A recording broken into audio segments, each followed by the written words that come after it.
salaamaaleykum yéen a ngi ak Sala bu seen émission fee mu fii ak feneen tey nag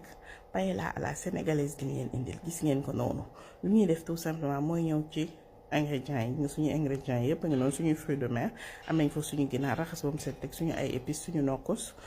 suñu épices mix paella ci grande surface yi laa ko jëndee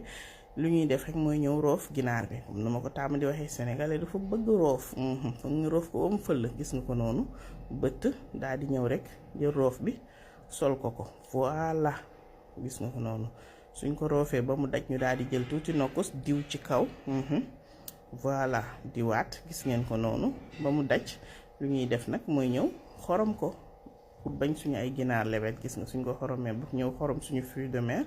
wis ko épice bi nga xamante ni bi pour fruit de mer la ba pare tam dafay demaale si ndawal épice baykay naa la gis nga ko noonu ñu daal di ñëw teg suñu dëwlin ba mu sens ñu rosi suñu ginaar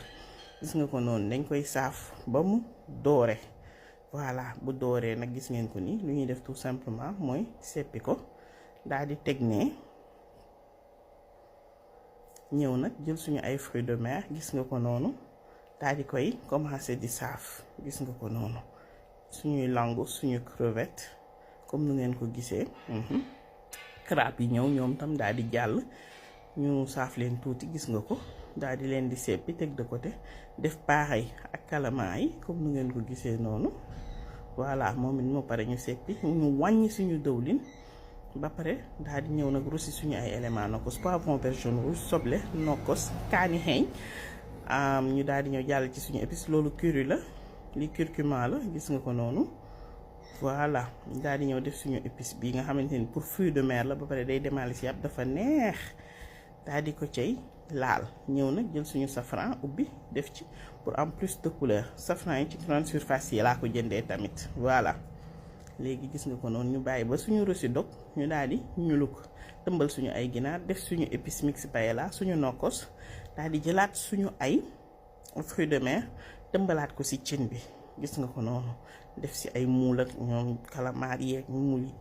daal tëmbal suñu kaani bàyyi mu ñor gis nga ko noonu ñuy commencé nag seppi voilà saxaar bi moo tax doo leen gis noonu mais moom mi ngi noonu seppi moom yomb na ni dañ ko seppi ba mu set daal di sóor suñu ceeb def ci benn dogu kaani xeeñ bu saf sàpp jël suñu ay légumes petit pois carotte maïs daal di ko cay sóoraale gis nga ko noonu mu muus ñu def premier jékki